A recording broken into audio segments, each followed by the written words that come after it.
பிரியமானவர்களே, இந்த அக்டோபர் மாதம் 1ஆம் தேதியிலே இந்த மாதத்திற்கு ஆண்டவர் கர்த்தர் நமக்கு கொடுக்கிற வார்த்தை ஏசாயா 41வது அதிகாரம் 10வது வசனம். என் நீதியின் வலது கரத்தினால் உன்னை தாங்குவேன்.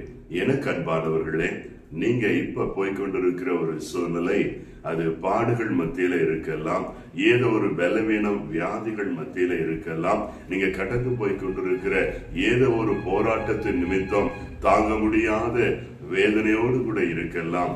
ஆனால் ஆண்டவருடைய வார்த்தை உங்களோடு கூட சொல்கிறது, என் நீதியின் வலது கரத்தினால் உங்களை மொத்தமா தாங்குகிறார். அவர் தாங்குகிறதுனால நீங்க எந்த பாரத்தையும் பிரச்சனையும் சுமக்க வேண்டிய அவசியமே இல்லை. எல்லாம் அவர் பார்த்து கொள்ளுவார். ஏனென்றால் அவருடைய வலது கரம் நீதி செய்கிற கரம். உங்களுக்கு நியாயம் செய்வார். இந்த மாதத்துல ஆண்டவர் உங்களுக்கு வாழ்க்கையில நீதி செய்வார். நீங்க கலங்காதீங்க, நீங்க சோர்ந்து போகாதீங்க, நீங்க பயப்படாதீங்க. கர்த்தர் உங்களுக்காக ஆதரவா இருக்க போகிறார், உங்களை தாங்க போகிறார். அவருடைய நீதி செய்கிற வலது கரம் உங்களை தாங்கும். நான் உங்களுக்காக ஜெபிக்க போகிறேன்.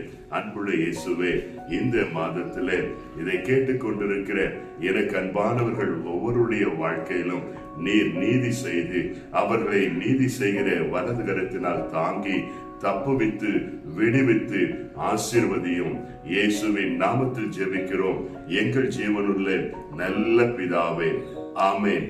God bless you.